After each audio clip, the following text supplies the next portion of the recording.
आपल्या मालवणीत ना एक म्हण असा, उमळ फुटणा म्हणून एक म्हण असा, आणि ते खूप प्रसिद्ध असा. म्हणजे बऱ्याच जणांका समोरची व्यक्ती येली तर आपण म्हणतो, म्हणजे ते त्याच्याबद्दल अतिप्रेम दाखवत असतात. आपण म्हणतो खूपच आज एका उमळ सुटला.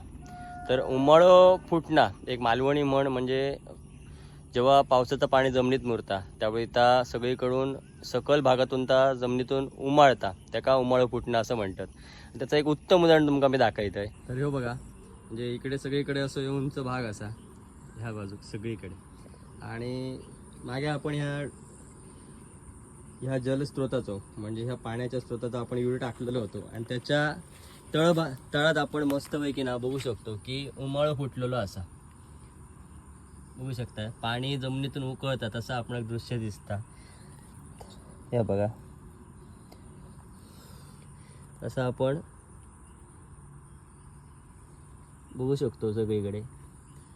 तर उमळ फुटणं म्हणजे या उंच भागातनं पाणी ह्या जमिनीत मुरता, या म्हणजे इकडून, आणि त्या जमिनीच्या तळातून त्या पाणी असा उमळून बाहेर येतात, आणि त्या आपल्यासोबत चिखल बिकल बरोबर घेऊन येत असता, आणि त्या आपल्यासोबत चिखल घेऊन तर चिखल होऊन जाता, आणि मग मातीचे कण रवतात रेती स्वरूपातले, आणि ते आपणाक असे दिसतात.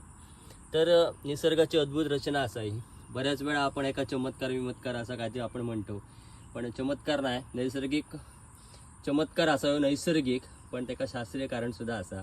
तर उमळ फुटणा एक मालवणी म्हण असा, आणि त्याची आठवण करून देणारं आपण एक उत्तम उदाहरण आपण आज बघतो. धन्यवाद.